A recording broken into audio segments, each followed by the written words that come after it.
हरे कृष्णा। सभी का स्वागत है आज के सत्र में। तो आज हम 7वां अध्याय पूर्ण करने जा रहे हैं। तो कल हमने करीबन 21-22 श्लोक तक का देखा है। हम थोड़ा सा रिकैप करेंगे। मैं मंगलाचरण कर लेती हूँ। उसके बाद हम अच्छे से रिकैप करेंगे और बाकी के श्लोक आगे के देखेंगे। ओम नमो भगवते वासुदेवाय। ओम नमो भगवते वासुदेवाय। ओम नमो भगवते वासुदेवाय। ओम अज्ञानतिमिरान्धस्य ज्ञानाञ्जनशलाकया चक्षुरुन्मीलितं येन तस्मै श्रीगुरवे नमः। श्रीचैतन्यमनोभीष्टं स्थापितं येन भूतले स्वयं रूपः कदा मह्यं ददाति स्वपदान्तिकम्। वन्देऽहं श्रीगुरो श्रीयुतपदकमलं श्रीगुरुन् वैष्णवांश्च श्रीरूपं साग्रजातं सहगण रघुनाथान्वितं तं सजीवं साद्वैतं सावधूतं परिजनसहितं कृष्णचैतन्यदेवं श्रीराधा कृष्णपादान् सहगण ललिता श्रीविशाखान्वितांश्च। हे कृष्ण करुणा सिन्धु दीनबन्धु जगत्पते गोपेश गोपिका कांत श्री राधा कांत नमोस्तुते। तप्त कांचन गौरांगी श्री राधे वृंदावनेश्वरी वृषभानुसुते देवी प्रणमामि हरिप्रिये। नमो विष्णुपदाय कृष्ण पृष्ठाय भूतले श्रीमते भक्ति वेदांत स्वामी इति नामिने। नमस्ते सारस्वते देवे गौरवाणी प्रचारिणे निर्विशेषाय शून्यवादी पाश्चात्य दिशतारिणे। जय श्री कृष्णा चैतन्या प्रभु नित्यानंदा श्री अद्वैत गदाधर श्रीवासादि गौर भक्त वृंदा। हरे कृष्णा कृष्णा कृष्णा हरे हरे हरे रामा राम राम हरे हरे हरे कृष्णा कृष्णा कृष्णा हरे हरे हरे राम राम राम हरे हरे। हरे कृष्ण। सभी का स्वागत है आज के इस सत्र में।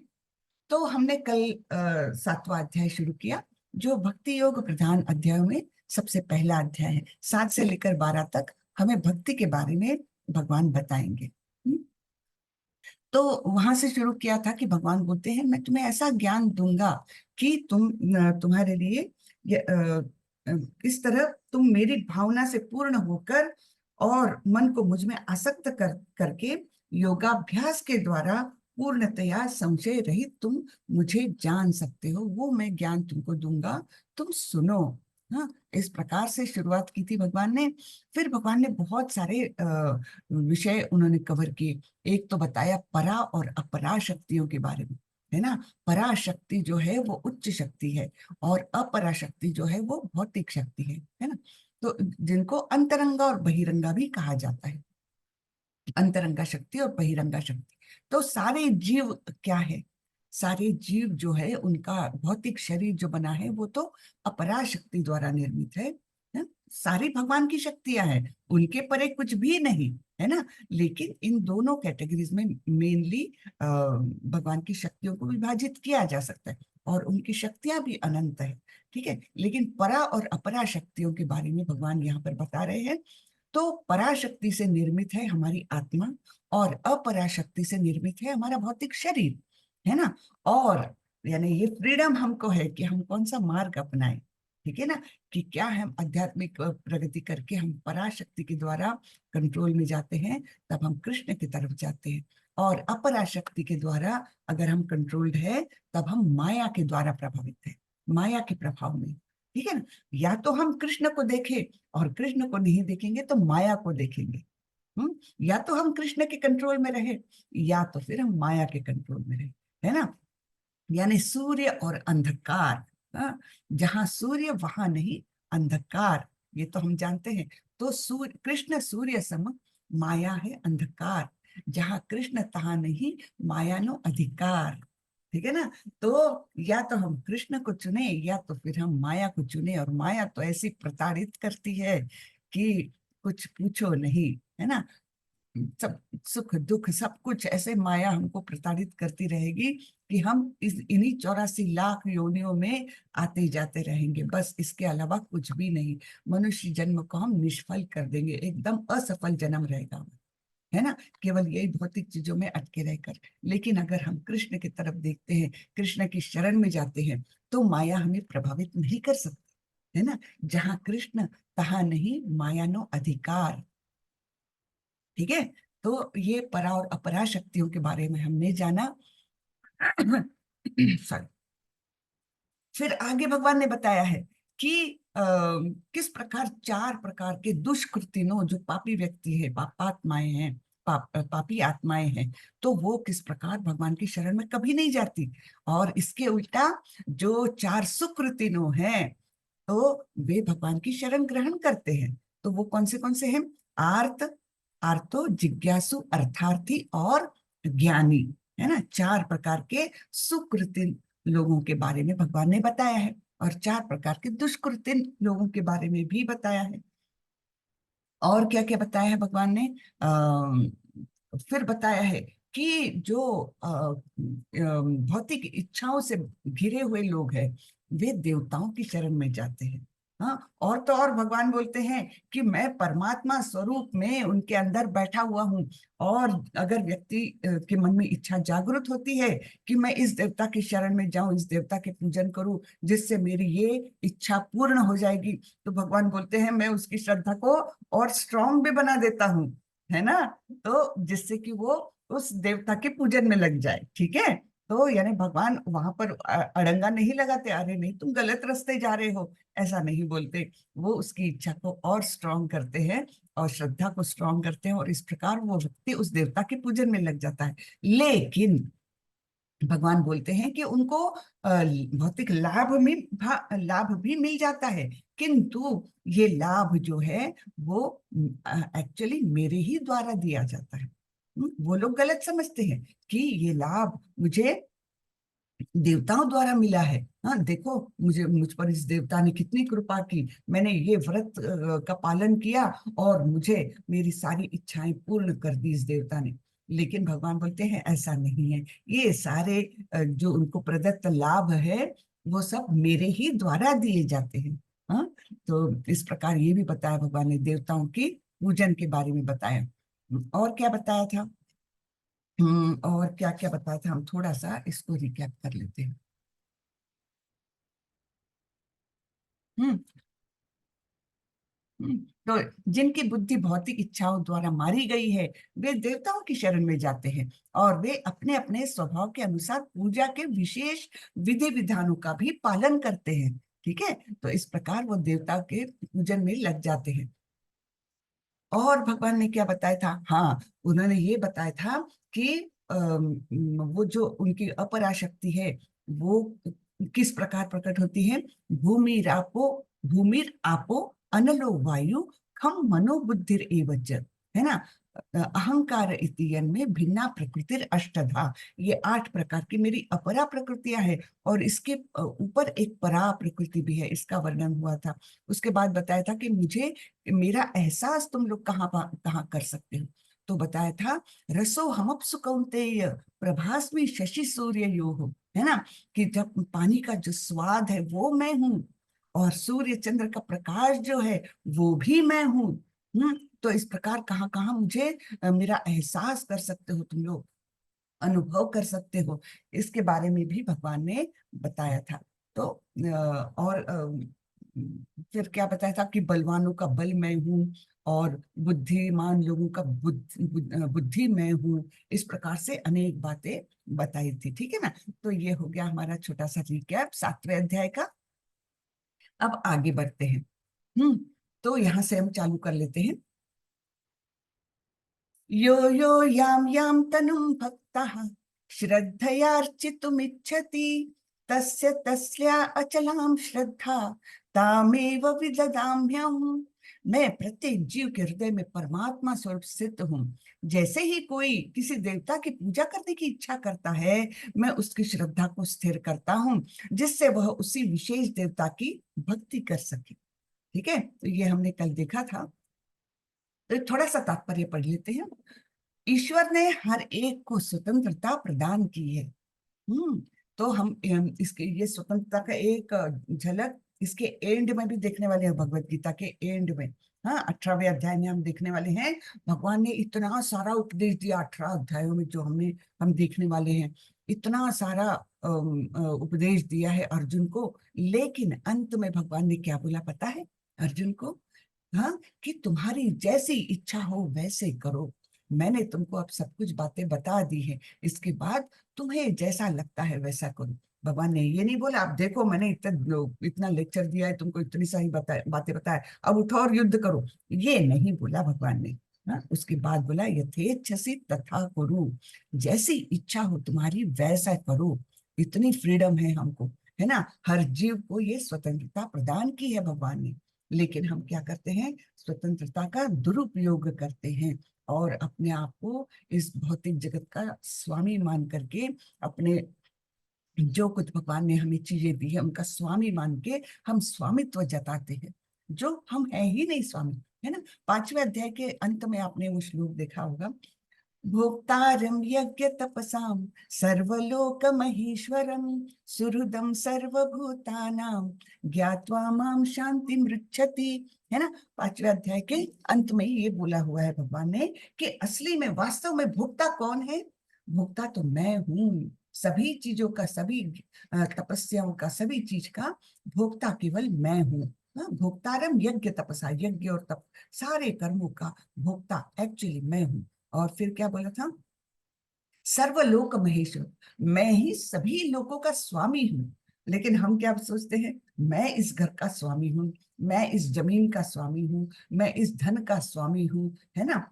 ये जल जो मेरे पास आ रहा है, ये जल मैं अपने उपभोग के लिए वापरूंगा, है ना। ये नहीं सोचते कि एक्चुअली सभी चीजों पर स्वामित्व है वो तो भगवान का है। ठीक है। तो सर्वलोक महेश्वरम, सभी लोगों का ईश्वर, नियंता, स्वामी, सब कुछ मैं हूँ। और फिर क्या बोला था? कि सभी लोगों का हितैषी मित्र मैं ही हूँ।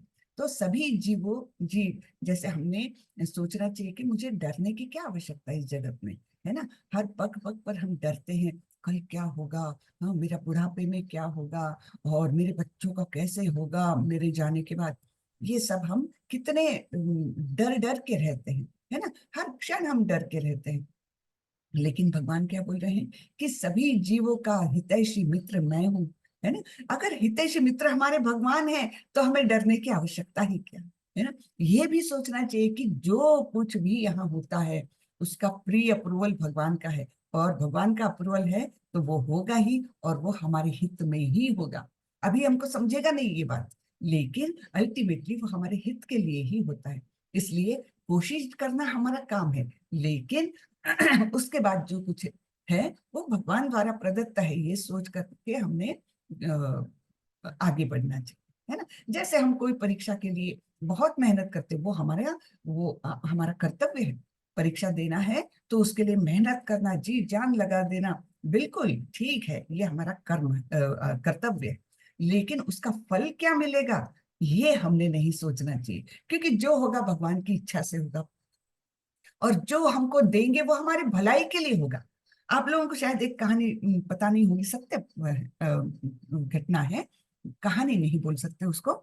तो आप लोगों को पता होगा कि हमारे जो डॉक्टर अब्दुल कलाम जो हमारे प्रेसिडेंट होके गए, तो बहुत ही गरीब घराने से थे वे, और उनकी इच्छा थी पायलट बनने की, फाइटर पायलट बनने की इच्छा थी। उस प्रकार उन्होंने मेहनत भी की थी, सब कुछ किया था।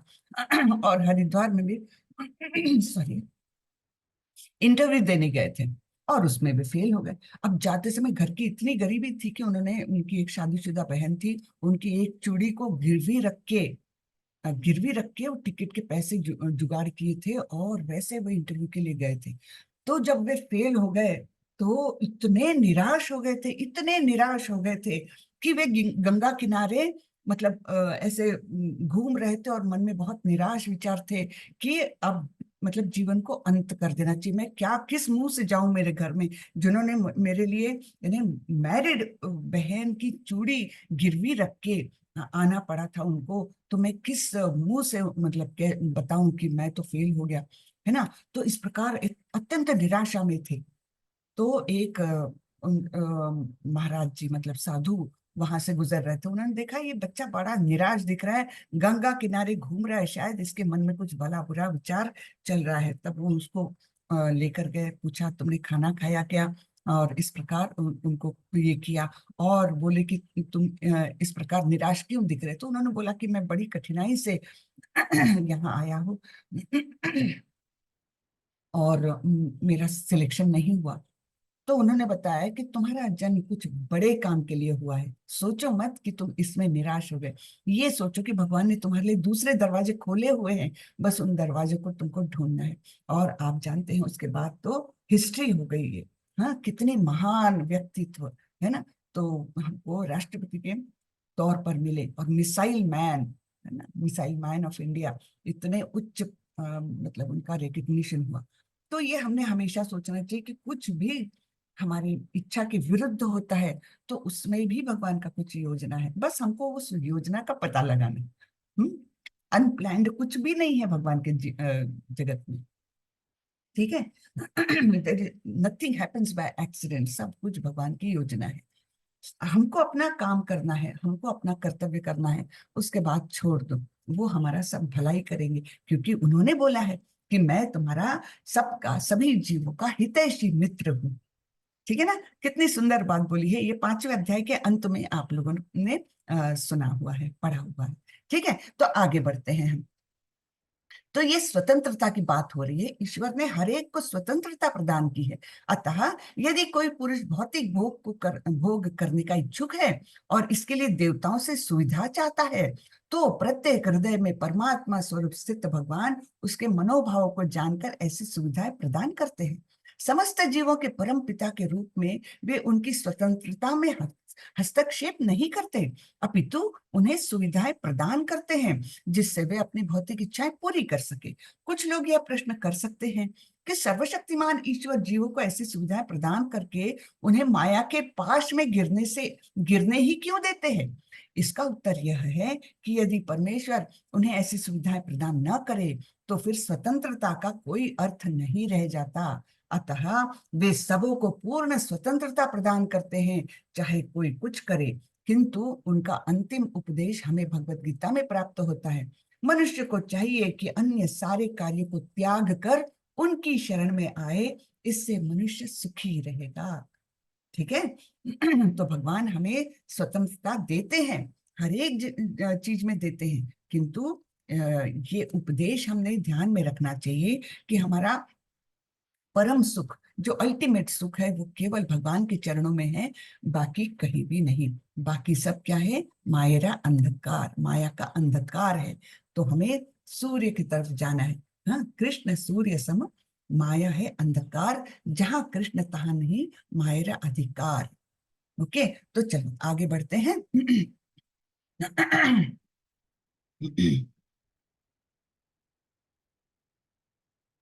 तो यहाँ पर एक 4 लाइन यहाँ पर दिख रही है मुझे, ये पढ़ लेते हैं। परमात्मा रूप में भगवान देवता के हृदय में भी स्थित रहते हैं। ठीक है, उनके भी हृदय में है, हमारे जीवों के हृदय में है। तो देवता लोग भी तो क्या है, जीव ही है, वे भी भौतिक जगत में है। तो परमात्मा रूप में भगवान देवता के हृदय में भी स्थित है। अतः वे देवता के माध्यम से जीव की इच्छा को पूरा करने की व्यवस्था करते हैं। यानी उस देवता के मन में वो अपना ऐसा विचार डाल देते कि अरे इस जीव की इच्छा पूरी करना चाहिए। किंतु जीव तथा देवता दोनों ही परमात्मा की इच्छा पर आश्रित है, वे स्वतंत्र नहीं है। तो ये पर्पस जो प्रभुपाद जी ने लिखे हैं ना, श्रीला प्रभुपाद की जय, इतने सुंदर है। आप लोग इनको पढ़ना थोड़ा थोड़ा चालू करिए, बड़ा ही आनंद आएगा। हाँ, क्योंकि अभी लेवल 2 में तो हम पूरा पूरा परपट नहीं ले सकते, तात्पर्य पूरा पूरा नहीं पढ़ सकते हैं। तो आप लोग पढ़ने की कोशिश करिए, बहुत सुंदर है, उससे अपने कंसेप्ट बहुत क्लियर होते जाते हैं। और ये सारा गुरु परंपरा द्वारा आया हुआ ज्ञान है, ये इसमें मनगढ़ंत कुछ भी नहीं है। हर जगह पर प्रभुपाद जी ने आधार दिए हैं, शास्त्रों के आधार दिए हुए हैं। ठीक है, तो आप लोग इन्हें जरूर पढ़िए। और मैं आशा करती हूँ सबके पास अब ये भगवत गीता यथारूप होगी। जरा हम देखते हैं किसके किसके पास नहीं है।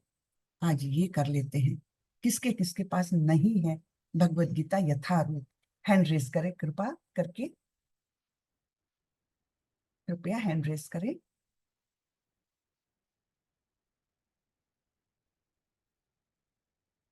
सबके पास है। अशोक कुमार प्रभु जी के पास नहीं है। अच्छा, और किसके पास नहीं है? बाकी सबके पास है, वेरी गुड, बहुत अच्छे। तो अशोक प्रभु जी आप भी ये किताब जरूर खरीद लें। आप या तो इस्कॉन के कोई टेम्पल के में जाएंगे तो वहां पर आपको जरूर मिल जाएगी, या फिर आप ऑनलाइन भी खरीद सकते हैं, हमारे मंगलोर टेम्पल द्वारा आपको घर पहुंच मतलब मिल जाएगी। तो आप मैम, जरूर। जी मंथली क्या प्रोसीजर रहेगा इसको लेने का? जी, मैं क्षमा माता जी को बोलती हूँ, वो लिंक डाल देगी जहां पर आप ऑर्डर कर सकते हैं। ये ऑनलाइन मिल जाएगी ना? हाँ हाँ, ऑनलाइन आपको घर में मिल जाएगी। हाँ, ठीक मैंगलोर टेम्पल के द्वारा आपको लिंक इसमें ग्रुप में डाल देगी क्षमा माता जी। तो आप जो चाहे वो परचेस कर सकते हैं, लेकिन कम से कम अभी ये भगवत गीता यथारूप तो जरूर लीजिए। हाँ, है। जी बहुत जी आनंद आएगा जी। जी। धन्यवाद प्रभु। हरे कृष्णा।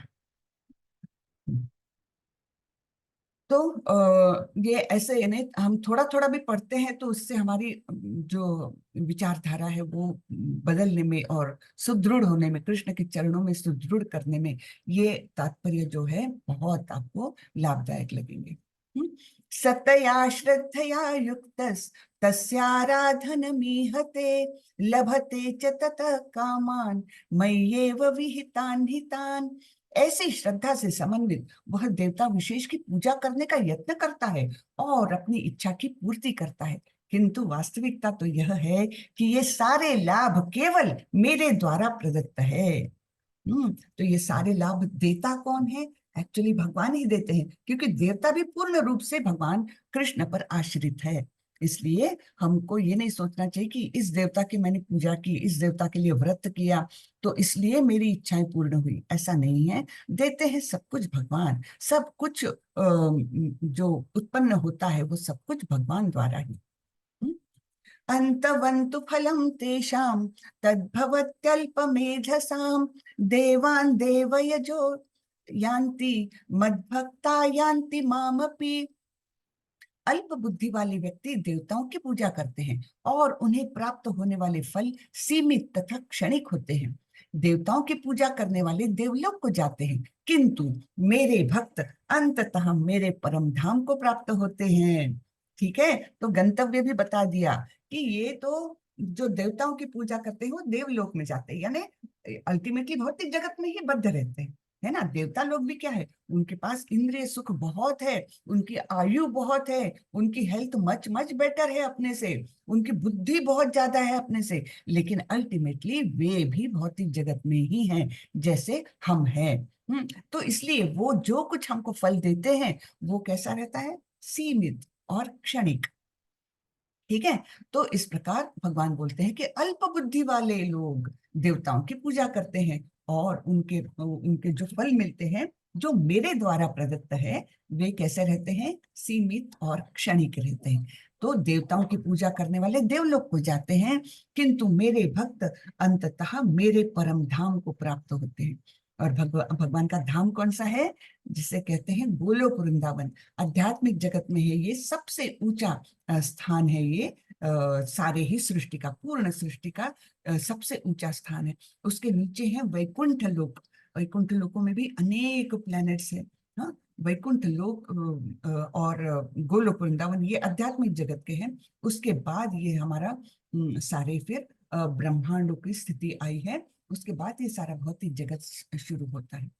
तो सबसे ऊपर क्या है, गोलोक वृंदावन, जहां पर भगवान कृष्ण अपने श्याम सुंदर रूप में, द्विभुज रूप में बांसुरी बजाते हुए और उनकी नित्य लीलाएं करते रहते हैं। और उनके साथ कौन है, उनके भक्त लोग हैं। और वहां राधा रानी है, यशोदा मैया और नंदलाल है, और राधा रानी की सखियां हैं, गोपियां हैं, गोप है, जिनके साथ अत्यंत आनंददायक ऐसी लीलाएं भगवान की नित्य चलती रहती है। ठीक है ना। तो ऐसे धाम में हमको जाने मिलेगा जहां से हमको वापस आना नहीं पड़ता। यद गत्वा न निवर्तन्ते तद धाम परमम मम। ऐसे भगवान ने इसका वर्णन किया है 15वें अध्याय में, कि जहां पर जाने के बाद यद गत्वा निवर्तन्ते तद धाम परमम मम। तो यहाँ ऐसा धाम है मेरा कि जहां पर जाने के बाद यद गत्वा न निवर्तन्ते, फिर से वापस नहीं आना पड़ता है, और वो मेरा धाम है।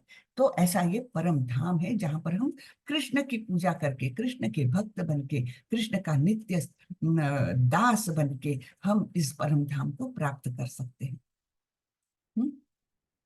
अव्यक्तं व्यक्तिमापन्नं मन्यते माम अबुद्धयः परम भावम अजानन्तो ममाव्यय अनुत्तमम। बुद्धिहीन मनुष्य मुझको ठीक से ना जानने के कारण सोचते हैं कि मैं यानी भगवान कृष्ण पहले निराकार था और अब मैंने इस स्वरूप को धारण किया है। वे अपने अल्प ज्ञान के कारण मेरी अविनाशी तथा सर्वोच्च प्रकृति को नहीं जान पाते।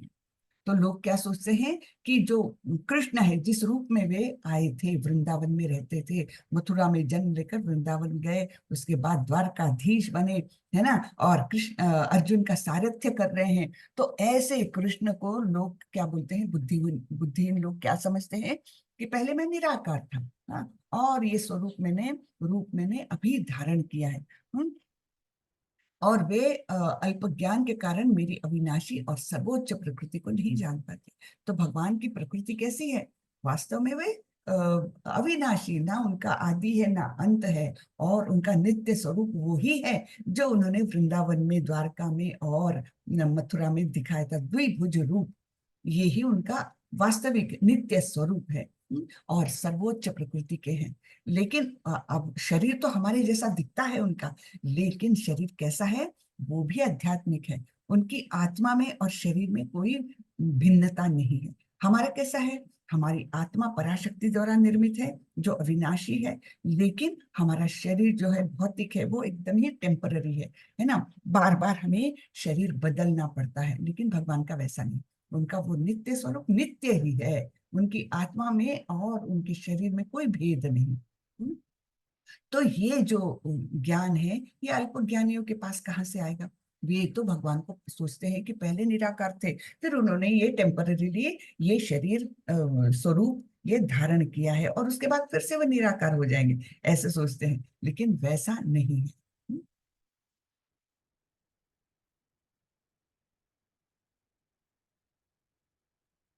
तो ये पर्पट्स पढ़िए, बहुत सुंदर पर्पट्स दिए हैं।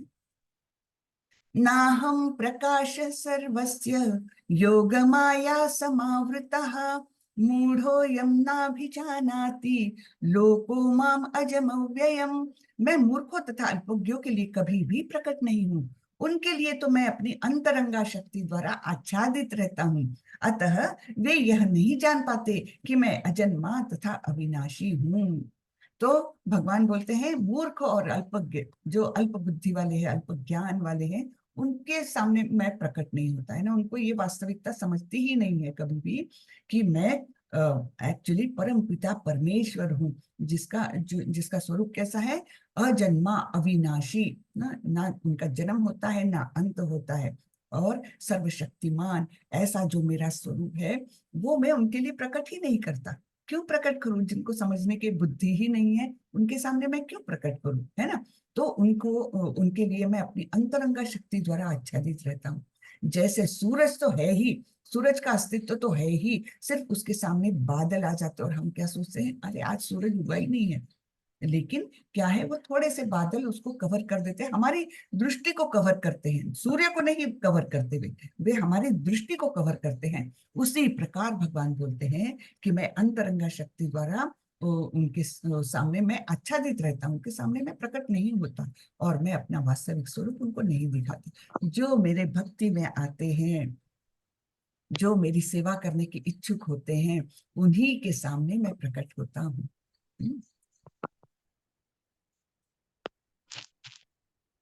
वेदाहं समतीतानि वर्तमानानि चार्जुन भविष्याणि च भूतानि माम तु वेद न कश्चन।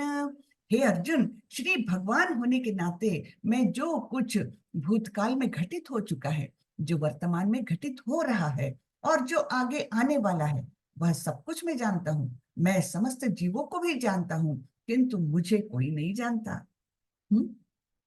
ठीक है।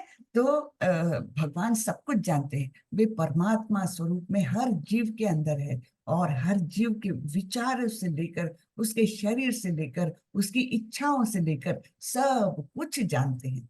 हर एक जीव का सब कुछ वे जानते हैं, ठीक है ना? और तो और वे भूतकाल, संपूर्ण भूतकाल, संपूर्ण वर्तमान और संपूर्ण भविष्य भी जानते हैं। लेकिन भगवान को कोई नहीं जान पाता, किंतु मुझे कोई नहीं जानता। चाहे कितने, मैंने आगे बताया है 10वें अध्याय में भी, कि कितने ही महात्मा, कितने ही ऋषि मुनि, सब कुछ आए, कितने ही देवता, लेकिन मुझे पूर्णतः कोई नहीं जान पाता है ना? तो इस प्रकार जब तक भगवान हमें नहीं बताएंगे वो क्या है, उनकी शक्तियां क्या है, हमको नहीं पता चल सकता, क्योंकि कोई भी उनको अभी तक नहीं जान पाया है। ठीक है, तो भगवान इसलिए बोल रहे हैं किंतु मुझे कोई नहीं जानता। समस्त जीवों को वो जानते हैं, सब कुछ, सारे कालों में जो कुछ घटित हुआ है सब कुछ भी जानते हैं, लेकिन उनको कोई नहीं जानता। थोड़ा सा यहाँ पर तात्पर्य पढ़ लेते हैं हम। यहाँ पर साकारता तथा निराकारता का स्पष्ट उल्लेख है।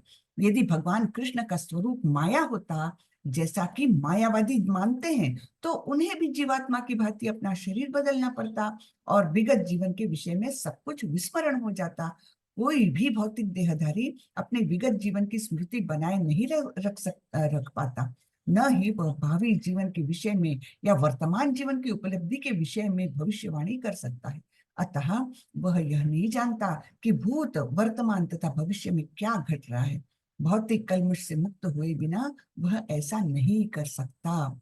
सामान्य मनुष्य से भिन्न भगवान कृष्ण स्पष्ट करते हैं कि वे यह भली भांति जानते हैं कि भूतकाल में क्या घटा, वर्तमान में क्या हो रहा है और भविष्य में क्या होने वाला है, लेकिन सामान्य मनुष्य ऐसा नहीं जानते हैं। चतुर्थ अध्याय में हम देख चुके हैं कि लाखों वर्ष पूर्व उन्होंने सूर्यदेव विवस्वान को जो उपदेश दिया था वह उन्हें स्मरण है ना? याद है ना? चौथे अध्याय में हमने देखा था कि क्या बोला था, कि मैंने 1200 लाख वर्ष पूर्व, है ना, उसका कैलकुलेशन है, 1200 लाख वर्ष पूर्व यही गीता का उपदेश मैंने सूर्यदेव विवस्वान को दिया था, जिन्होंने बाद में इसे मनुष्य के पिता मनु को दिया, उसके बाद उन्होंने इसे इक्ष्वाकु राजा को दिया, और इस प्रकार ये परंपरा चलती आ रही है। किंतु अनेक वर्ष बीतने के बाद, बड़े कालावधि के बाद, ये ज्ञान जो वास्तविक रूप का ज्ञान है ना, असली ज्ञान है, वो खंडित हो गया। और अभी मैं तुमको वही ज्ञान दे रहा हूं जो मैंने सूर्यदेव विवस्वान को दिया था, है ना? तो उनको कैसे याद है? फिर अर्जुन ने प्रश्न भी पूछा था चौथे अध्याय में कि ऐसे कैसे हो सकता है प्रभु, आप तो मेरे सामने खड़े हो, आप तो मेरे समकालीन हो, फिर आप कैसे बोल सकते हो कि आपने इतने लाखों वर्ष पूर्व आपने यही ज्ञान सूर्यदेव विवस्वान को दिया था, ये कैसे हो सकता है ना? अर्जुन का प्रश्न था चौथे अध्याय में। तब भगवान ने बताया था, बहु नाम जन्मना, नहीं, क्या था वो श्लोक, बहुनी में व्यतीतानि जन्मानि तव चार्जुन तान्यहं वेद सर्वाणि न त्वं वेद स न त्वं सॉरी, एक शब्द भूल रही मैं। तो वहां पर बताया था कि तुम्हारे और मेरे बहुत जन्म हो चुके हैं, लेकिन तुमको उनका स्मरण नहीं है, मुझे सारा कुछ स्मरण है, मुझे सब कुछ याद है। ये भगवान ने वहां पर बताया था, है ना। तो उनको इस प्रकार से वे स्मरण है, क्योंकि वे अपना शरीर नहीं बदलते, रूप बदल लेते हैं, बाहरी रूप, लेकिन असली में वे वही नित्य स्वरूप में है, उनका शरीर और आत्मा अभिन्न है। ठीक है। तो इस प्रकार हमने भगवान अपनी शक्तियों के बारे में थोड़ा थोड़ा अभी 7वें अध्याय में इंट्रोडक्शन दे रहे हैं। तो इनकी इच्छाओं, सॉरी, उनकी शक्तियों के बारे में तो हम आगे आगे आगे पढ़ेंगे, और तब हमको एहसास होगा कि वास्तविकतः भगवान का स्वरूप कैसा है। इच्छा द्वेष समुत्थेन द्वंद्व मोहेन भारत सर्वभूतानि सम्मोह सर्गे यान्ति परंतप। हे भरतवंशी, हे शत्रु विजेता, समस्त जीव जन्म लेकर इच्छा तथा घृणा से उत्पन्न द्वंद्वों से मोहग्रस्त होकर मोह को प्राप्त होते हैं। तो सारे जीव जन्म लेते हैं तो क्या होता है, जैसे ही धरातल पर आए वैसे ही माया उन्हें जकड़ लेती है। हाँ? और जन्म लेकर इच्छा और घृणा से उत्पन्न, किसी चीज की इच्छा करते हैं और किसी चीज से घृणा करते हैं। ऐसे द्वंद्व हमारे जीवन में अनेक होते हैं, है ना। यश अपयश, इच्छा द्वेष तो यहाँ बताया है, और क्या है, सुख दुख, है ना, मान अपमान, इसने मुझे सम्मानित किया और इसने मेरा अपमान किया। ये द्वंद्व जो है, ये ही सारे हमारे सुख और दुख, सो कॉल्ड सुख और दुख के कारण है ना। तो इनसे हम मोहित हो जाते हैं, इनसे हम भ्रमित हो जाते हैं कि ये व्यक्ति अच्छा है और ये व्यक्ति बुरा है, ये व्यक्ति मेरा सम्मान करता है, ये व्यक्ति मेरा अपमान करता है, ये मुझसे ऊंची पोस्ट पर है और ये निचली पोस्ट पर है। हर जगह हमारा ये द्वंद्व जो है जीवन में चलता रहता है, अपोजिट्स, है ना। और उसके कारण सारी समस्याएं हमारी उत्पन्न होती है। एक्चुअली जीव की स्वाभाविक स्थिति शुद्ध ज्ञान रूप परमेश्वर की अधीनता है। मोहवश जब मनुष्य इस शुद्ध ज्ञान से दूर हो जाता है, तो वह माया के वशीभूत हो जाता है और भगवान को नहीं समझ पाता। यह माया इच्छा तथा घृणा के द्वंद्व रूप में प्रकट होती है। इसी इच्छा तथा घृणा के कारण मनुष्य परमेश्वर से तदाकार होना चाहता है और भगवान के रूप में कृष्ण से ईर्ष्या करता है। भगवान से तदाकार होना चाहिए, मैं भगवान, मैं भी भगवान के स्वरूप में मिल जाऊंगा और इस प्रकार मैं स्वामित्व ये करूंगा, लेकिन वैसा कर नहीं सकता, तो भगवान से ईर्ष्या करने लगता है। ईर्ष्या करना यानी क्या, किसी से भी ईर्ष्या करना यानी क्या, कि मुझे आपके पास कोई चीज है, आपके पास कोई कार है और मुझे वो कार बड़ी पसंद है। बहुत सुंदर है, स्टर्डी है, स्पीड से जाती है, रूप सुंदर है उसका, सब कुछ है ना। तो मुझे वो कार आपकी बड़ी पसंद है, लेकिन मुझे ये बात पसंद नहीं है कि वो आपके पास है।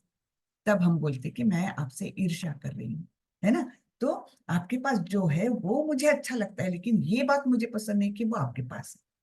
ठीक है। तो उस भावना को कहते हैं ईर्ष्या करना। तो हम लोग भगवान से भी ईर्ष्या करते हैं। क्यों?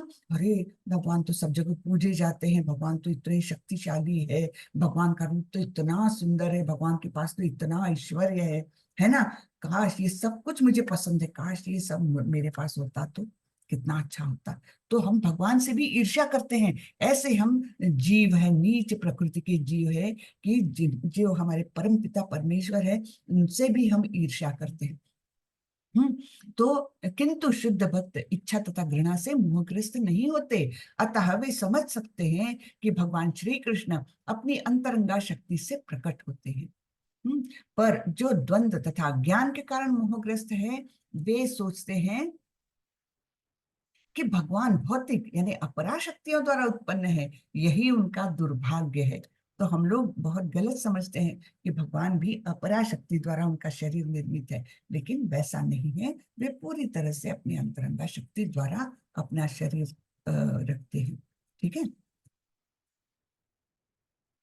येषां त्वन्तगतं पापं जनानां पुण्यकर्मणां ते द्वन्द्वमोह निर्मुक्ता भजन्ते मां दृढव्रतः जिन मनुष्यों ने पूर्व जन्म में तथा इस जन्म में पुण्य कर्म किए हैं और जिनके पाप कर्मों का पूर्णतया उच्छेदन हो चुका है, वे मोह के द्वंद्वों से मुक्त हो जाते हैं और वे संकल्प पूर्वक मेरी सेवा में तत्पर होते हैं।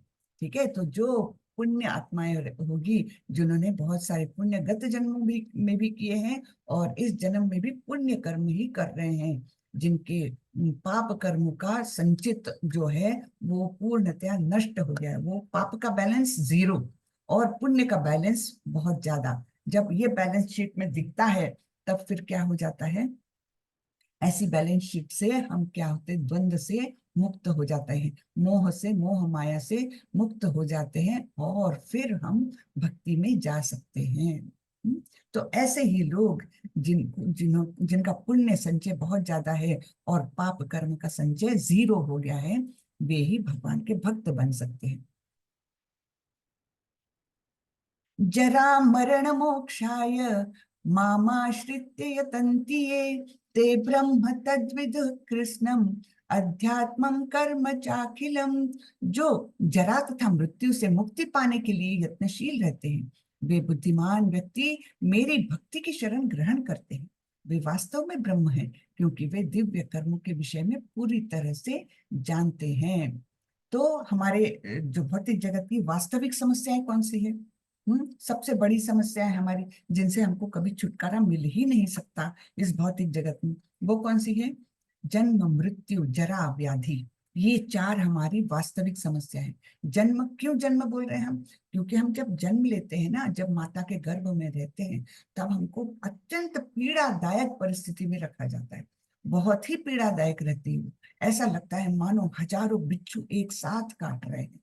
ऐसा उस इतनी नाजुक स्किन वाला वो गर्भ रहता है ना, तो उसको इतनी ज्यादा पीड़ा रहती है और उस पीड़ादायक स्थिति में उसको अपने 100 जन्म याद आते हैं और उन जन्मों के पाप कर्म याद आते हैं और तब वो आत्मा अत्यंत अत्यंत आर्तता से भगवान का स्मरण करती है। हर एक आत्मा का ऐसा होता है, उसको 100 जन्मों के पाप कर्म याद आते हैं और उसको पता लगता है कि मैं ये पाप कर्म कर रहा हूँ, इसलिए मुझे फिर से माँ के गर्भ में आना पड़ा है, जो अत्यंत कष्टदायक है। और तब वो गर्भ जो है, वो आत्मा जो है, भगवान की बहुत आर्तता से उनका स्मरण करती है और बोलती है, बस अब ये मेरा जन्म जो है ये आखिरी जन्म है, अब मैं माया के मोह से नहीं बंधूंगा, अब मैं केवल आपकी भक्ति करके आपके धाम आऊंगा, मेरे परम धाम आऊंगा। ऐसा वो गर्भ ये करता है, भगवान का स्मरण करता है। लेकिन जैसा ही वो गर्भ बाहर आता है, बच्चा जन्म लेता है, तब होता क्या है, तुरंत से मेरा बच्चा, मेरा पोता, मेरा भाई, मेरा ये वो, मेरा मेरा करते करते वो पूरी तरह से माया के चंगुल में फंस जाता है और वो सब भूल जाता है कि मैंने कितनी यातनाएं सहन की है माँ के गर्भ में। ठीक है ना। और फिर माया के मुंह में उसका पूरा जीवन बीत जाता है, उसको समझ में ही नहीं आता कि दूसरा मार्ग है जो मुझे परमधाम ले जाएगा। जब तक उसका कोई संतों से वो नहीं होता, भेंट नहीं होती, उस संतों द्वारा उनको मार्ग नहीं मिलता, तब तक वो उसी माया जाल में भटकता रहता है। लेकिन संतों का मार्गदर्शन पाके वो आध्यात्मिक जगत में जा सकता है। अगर उसने पिछले जन्म में कुछ आध्यात्मिक क्रियाएं की है, तब फिर उसको ऐसा रास्ता जरूर मिलता है जिससे कि वो प्रगति कर सके। लेकिन अन्यथा बहुत कठिन है, क्योंकि वो अपने पाप कर्मों में जो कुछ है, अपने ही कर्मों में, सकाम कर्मों में घिरा रहता है ना। फिर क्या होता है, जन्म तो हो गया अत्यंत कष्टदायक, मृत्यु भी कष्टदायक होती है, मृत्यु भी अत्यंत कष्टदायक होती है हर एक व्यक्ति के लिए। लेकिन मैं आज ही पढ़ रही थी कहीं, मृत्यु तो सबकी होनी है, भक्त की भी होनी है और अभक्त की भी होनी है, और उस समय तकलीफ भी होनी है। तो इसमें अंतर क्या है, ये किसी भक्त ने पूछा था प्रभुपाद जी से। तो प्रभुपाद जी ने बड़ा ही सुंदर उत्तर दिया था कि देखो, एक बिल्ली जो है वो चूहे को भी पकड़ती है और वही बिल्ली उन्हीं दांतों से अपने बच्चे को भी एक स्थान से दूसरे स्थान पर ले जाती है। लेकिन चूहे का तो वो एकदम कचूमर बना देती है ना, पूरी तरह से उसके प्राण हर लेती है, वही दांत है। लेकिन वही अपने बच्चे को जब वो एक स्थान से दूसरे स्थान पर ले जाती है, वही दांत उसके बिल्कुल चुभते नहीं है।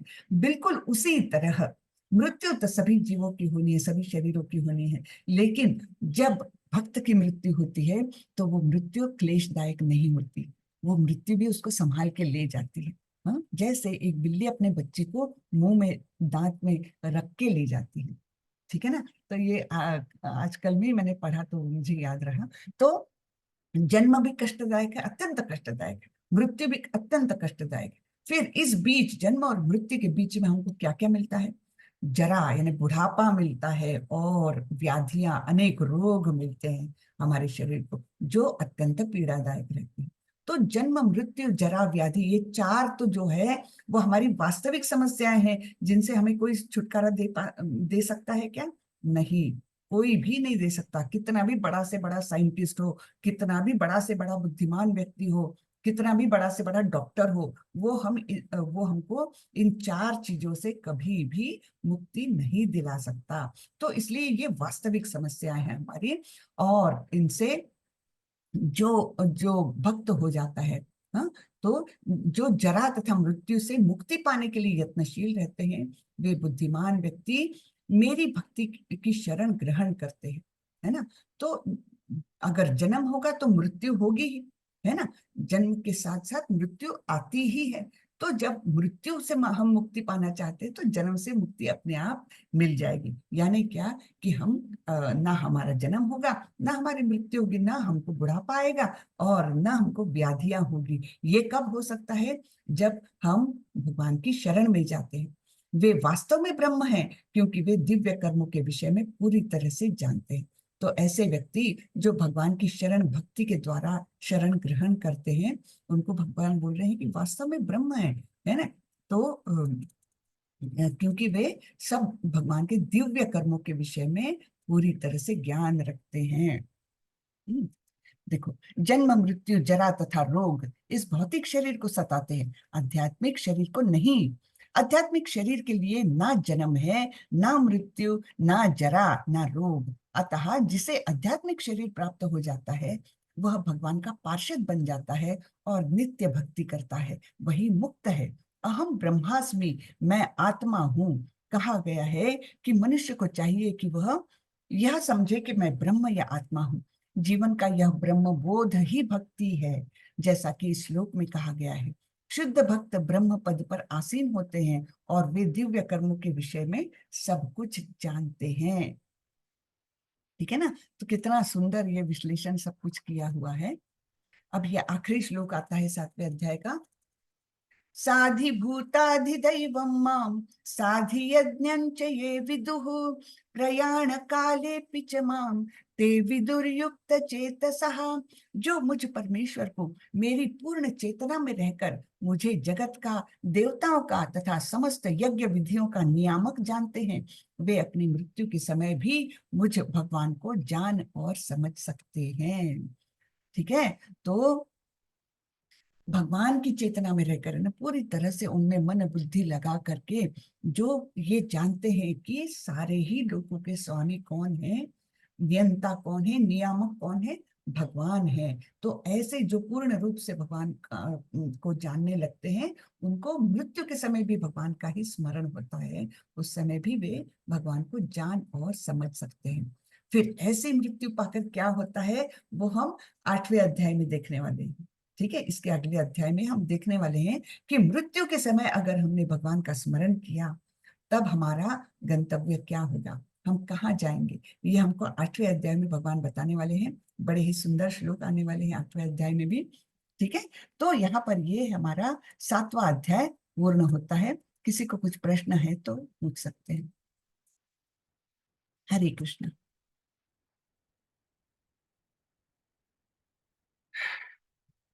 हरे कृष्ण।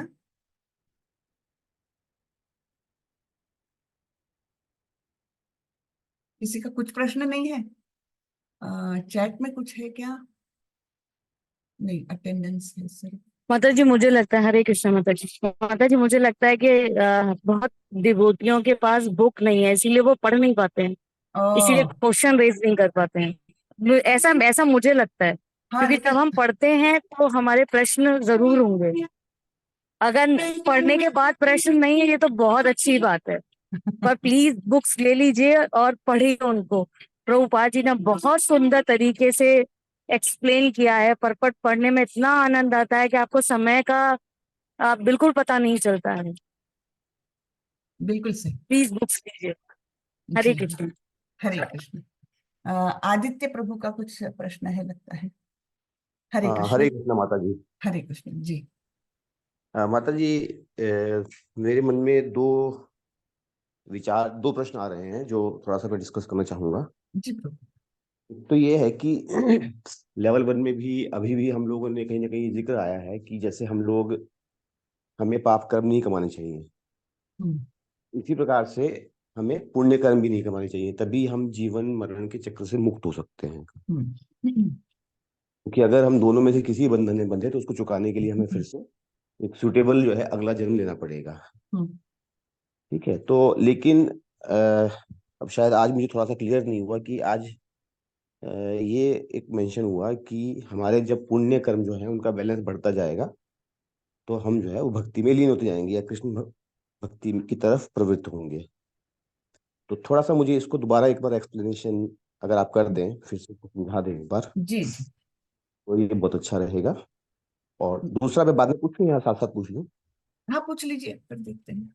और दूसरा हो सकता है शायद इसी से रिलेटेड हो कोई चीज, जी। कि जैसे भगवान कृष्ण जो है वो अजन्मे हैं, अविनाशी हैं, और उनका ना जन्म होता है ना मृत्यु होती है। साथ साथ क्या है कि जब ये अर्जुन ने उनसे पूछा था कि आप तो मेरे समकालीन हैं और आपने लाखों वर्ष पहले भी ये गीता का ज्ञान दिया और अब फिर आप जो दे रहे हैं तो ये कैसे संभव है, तो उसमें उन्होंने ये कहा था कि जो मेरी स्मृति है, दरअसल जो मनुष्य हैं और उसमें जो जीव हैं, बद्ध जीवन, में फर्क यही है कि उन लोगों को जो है याद नहीं रहता अगले जन्म लेते ही। तो आपने भी और हमने भी कई बार अक्सर सुना है ऐसा कि कभी कभी बहुत रेयर इंस्टांसेस में ऐसे केस आते हैं जहाँ पे कोई मनुष्य जन्म लेता है और उसको पिछले जन्म की स्मृतियां रहती हैं। बहुत कई बार अखबारों में बड़ी सनसनीखेज, बड़ी सेंसेशनल न्यूज छपती है कि बच्चे ने जन्म लिया और जाके उसने फिर से अपने पूर्व जन्म के बारे में कि मैं इस गांव में हुआ था, इन माता पिता के पास हुआ था, उसको यादें रहती हैं कुछ समय तक के लिए। तो इसको हम कैसे श्रीमद् भगवत गीता की लाइट में एक्सप्लेन कर सकते हैं? हरे जी कृष्ण। प्रभु। हरे कृष्ण। जी आपने पुण्य कर्म और पाप कर्म के बारे में बताया था, है ना। बंधन तो वाकई में दोनों के भी है, पुण्य कर्म के भी है, पाप कर्म के भी है। लेकिन जब पुण्य कर्म हमारा संचय ज्यादा होने लग जाता है तो कम से कम हमको वो मार्ग दिखने लगता है, आध्यात्मिक जगत का, भक्ति का मार्ग दिखने लगता है। और कोई अच्छे साधु पुरुष हमारे जीवन में आते हैं और उस मार्ग पर हमको जाने के लिए एनकरेज करते हैं।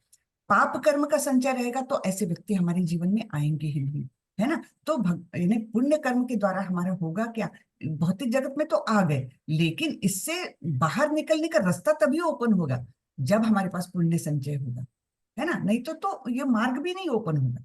तो ये एक तो पुण्य कर्म का फल है। दूसरा मतलब आपने। इसमें अर्थात ये हुआ कि जब हम पुण्य कर्म करेंगे तो उसके बाद हमें फिर अगली बार पुण्य कर्म ना कमाने का या पाप कर्म ना कमाने का ज्ञान प्राप्त होगा और हम इस दिशा में काम करेंगे कि ना तो हम पुण्य कर्म कमाएं ना पाप कर्म हाँ कमाएं, जी। और सब कुछ जो है भगवान कृष्ण को अर्पित करते चले। एग्जैक्टली है ना, यानी भक्ति, है ना। जो आपने पढ़ा होगा अकर्म, कर्म अकर्म और विकर्म, ये चौथे या पांचवें अध्याय में आया होगा। कर्म हम्म। अकर्म और विकर्म, इनके बारे में बताया था। तो कर्म तो कोई भी काम, कोई भी कर्म कर लो तो वो कर्म में आएगा, लेकिन वो अकर्म कब होगा, जब वो हम भगवान कृष्ण को अर्पण करते हुए करेंगे, है ना। निष्काम कर्म जब करेंगे, उसके फल के प्रति आसक्ति नहीं रखेंगे, ऐसे कर्म जब करने लगेंगे तब तब वो भगवान को ही अर्पित होगा, उसका कोई कर्म बंधन उत्पन्न नहीं होगा। तो ऐसे भी कर्म होते हैं। और दूसरा कौन सा बताया, विकर्म बताया। तो विकर्म कौन सा है, जो हम नियमों का उल्लंघन करके कोई भी काम करते तो विकर्म है। तो अकर्म जब बढ़ने लगेगा, है ना, यानी आध्यात्मिक मार्ग पर जैसे जैसे हम प्रगति करेंगे, है ना, एक प्रकार से वो पुण्य कर्म जब करने लगते उसके बाद ही ये अकर्म के बारे में हम समझने लगते हैं, ठीक है। तो अकर्म भी अपने आप में नहीं समझ में आता। जब हम भक्ति में आने लगते हैं, मार्ग पर आते हैं, तब हमको समझ में आता है कि अकर्म क्या है। सब कुछ भगवान को अर्पित करते हुए करना, तब वो अकर्म होगा। उसका कर्म बंधन नहीं उत्पन्न होगा। बंधन नहीं रहेगा तो हम मुक्त हो जाएंगे। मुक्त हो जाएंगे यानी कहाँ जाएंगे? भगवत धाम जाएंगे। ये एक एक्सप्लेनेशन है। हरे कृष्णा। जी कहीं से जी आवाज बहुत आ रही है, किसी का बैकग्राउंड है। हाँ ठीक है। तो ये एक हो गया, ये पुण्य कर्म का मतलब है। और दूसरा जो भगवान ने बोला है, बहुनी में व्यतीतानि जन्मानि तव चार्जुन, है ना। तुम्हारा भी और मेरा भी बहुत सारे जन्म हो गए, लेकिन तुमको ये याद नहीं है, मुझे सब कुछ याद है। ये एक हुआ। तो कुछ कुछ लोगों को क्यों याद रहता है? अब ये हम 15वें अध्याय में देखेंगे कि भगवान बोलते हैं मत्त स्मृतिर ज्ञानम पोहनंच।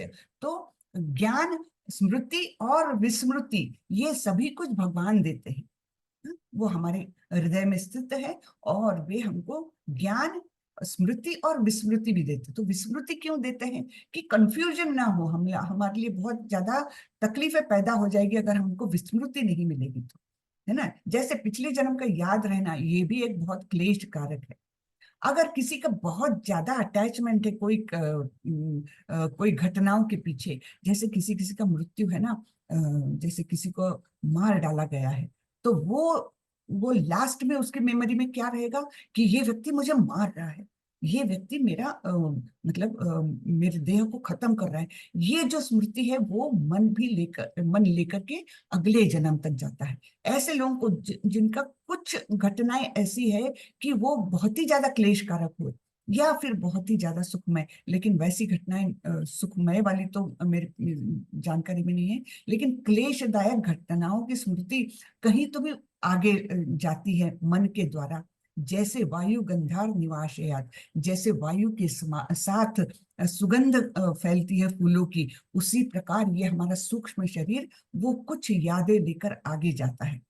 तो उसमें इसलिए वो ऐसा लगता है कि पुनर्जन्म, एक तो इससे कंफर्मेशन होता है कि पुनर्जन्म है ना, जो पिछले जन्म की यादें लेकर आता है, ये एक ये दिया है। और दूसरा, ये उसी प्रकार सूक्ष्म शरीर के द्वारा हमारे विगत जन्मों की कुछ घटनाओं को आगे लाता है। कुछ कुछ कैरेक्टरिस्टिक्स भी लाता है हमारा मन आगे के जीवन में भी, है ना। जैसे किसी को संगीत में बहुत रुचि है, तो वो आगे जाकर दिखती है अगले जन्म में कि अरे उसको बचपन से ही इसको सुर पता है ना, बराबर ताल पकड़ लेता है ये।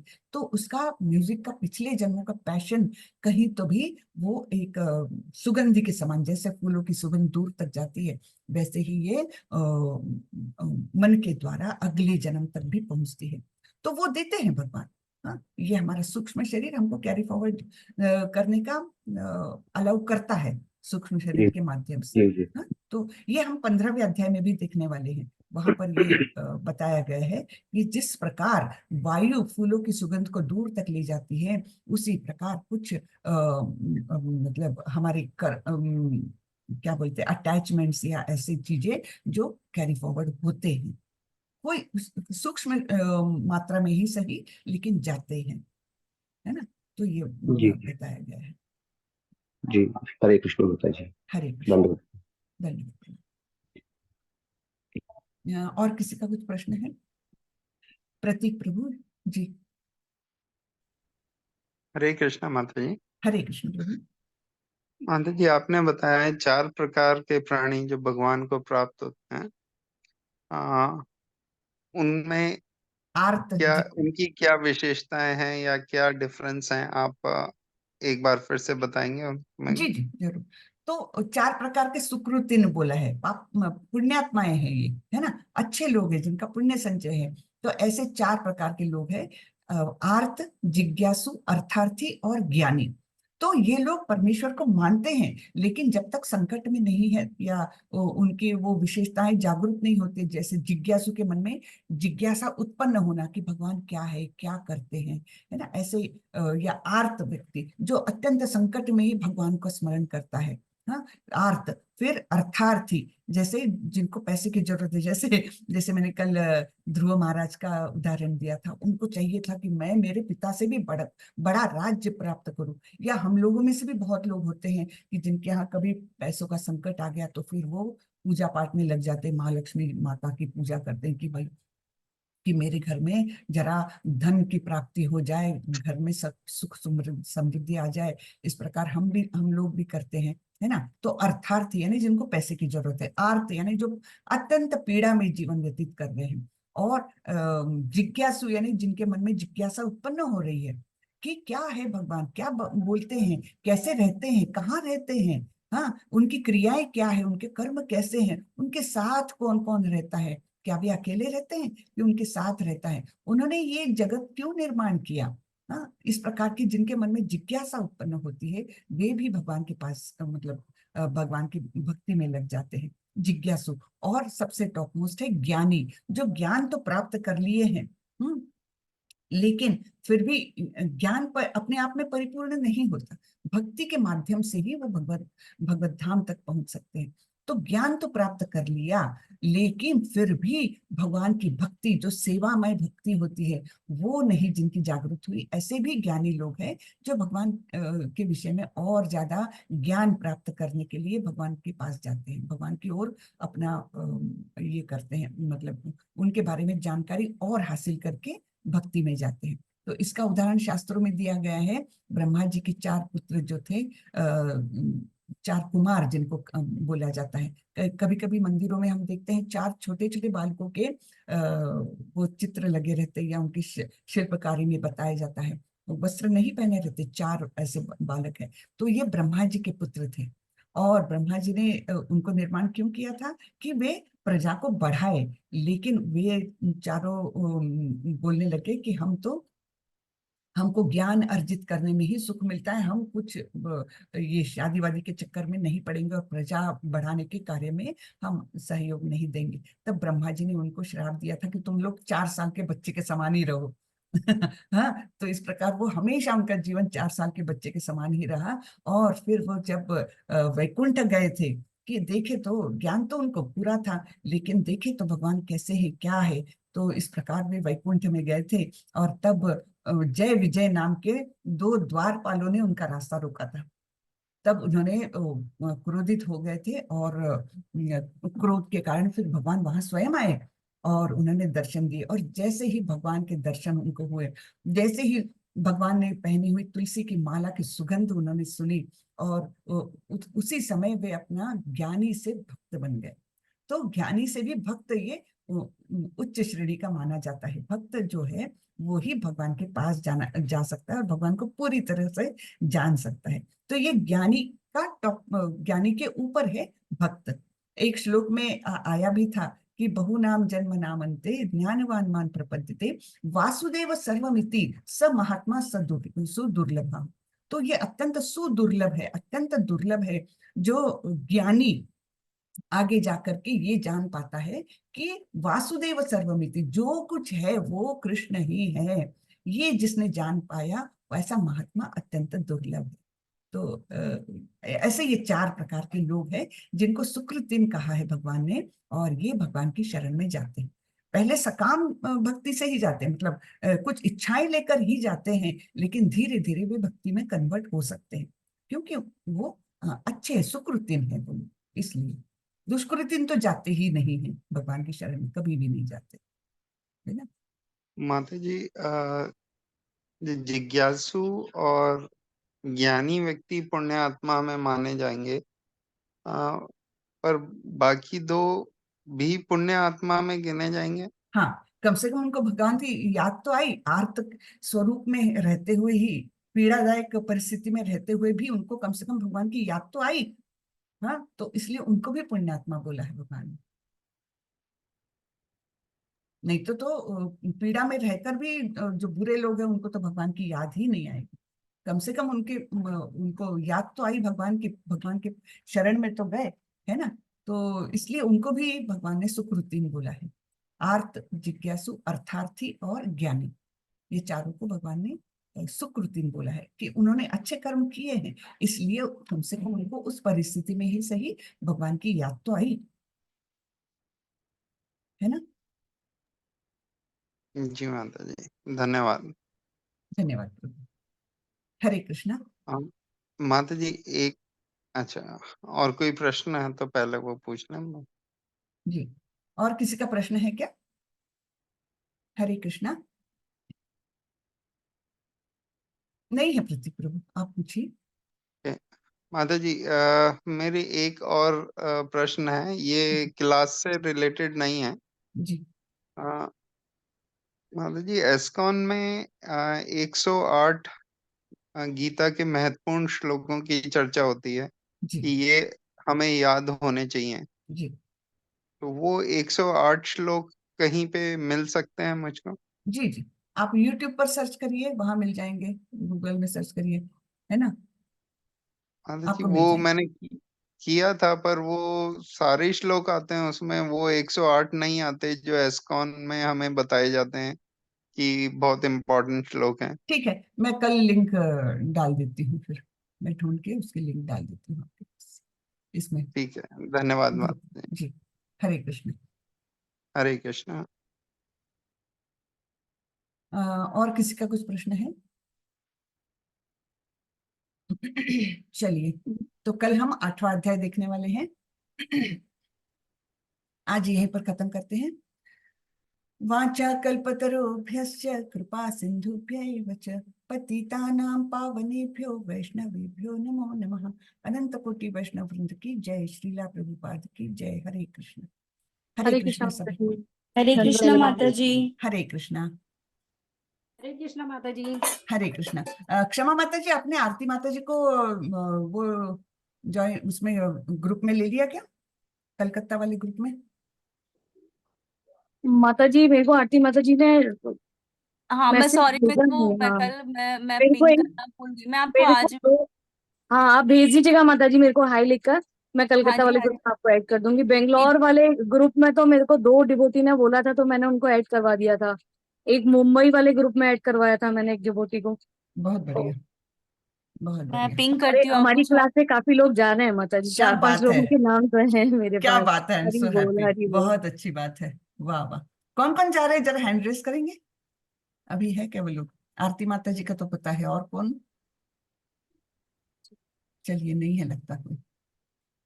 हाँ, आरती माता अशोक जी। प्रभु जी हैं माता जी, और एक माता जी हैं, नाम मुझे याद नहीं आ रहा, वो भी जा रही हैं। वेरी गुड, बहुत अच्छे, बहुत अच्छी। चलिए, तो आज और का बुक सत्र का ये। लिंक मैं डाल दूंगी माता जी आज ग्रुप किसका? में ना। किसका? बुक का लिंक, बुक के लिए। हाँ, बुक का लिंक डाल दीजिए, और वो 108 श्लोकों का वो भी होगा, अगर पीडीएफ ही होगा तो वही डाल दीजिए ना। हाँ मेरे माता जी मैं डाल दूंगी, और हाँ। सभी से मैं अनुरोध करना चाहूंगी, अभी तो सारे डिवोटी जा चुके हैं ऑलमोस्ट। हम्म। अक्षय तृतीया के लिए अगर आप लोग कोई कुछ भी मंदिर में दान करना चाहें तो मैं उसका भी लिंक आपको शेयर कर दूंगी। अक्षय तृतीया बहुत अच्छा दिन है, इस दिन दान करने से बहुत पुण्य मिलता है, भगवान सीधा भगवान को जाता है ये आपका। और इसके बारे में मैं कुछ बोलूंगी, कल बोलूंगी पूरी क्लास में कि दान हमें कहाँ करना चाहिए, कैसे करना चाहिए, और इसका कैसे प्रभाव पड़ता है हमारी रियल लाइफ पर। मैं माता जी कल थोड़ी से 5 मिनट लूंगी मैं क्लास में। जरूर जरूर जरूर। हरे जरूर। हरे कृष्ण। हरे कृष्ण। हरे कृष्ण। चल। हरे कृष्णा माता जी। हरे कृष्ण।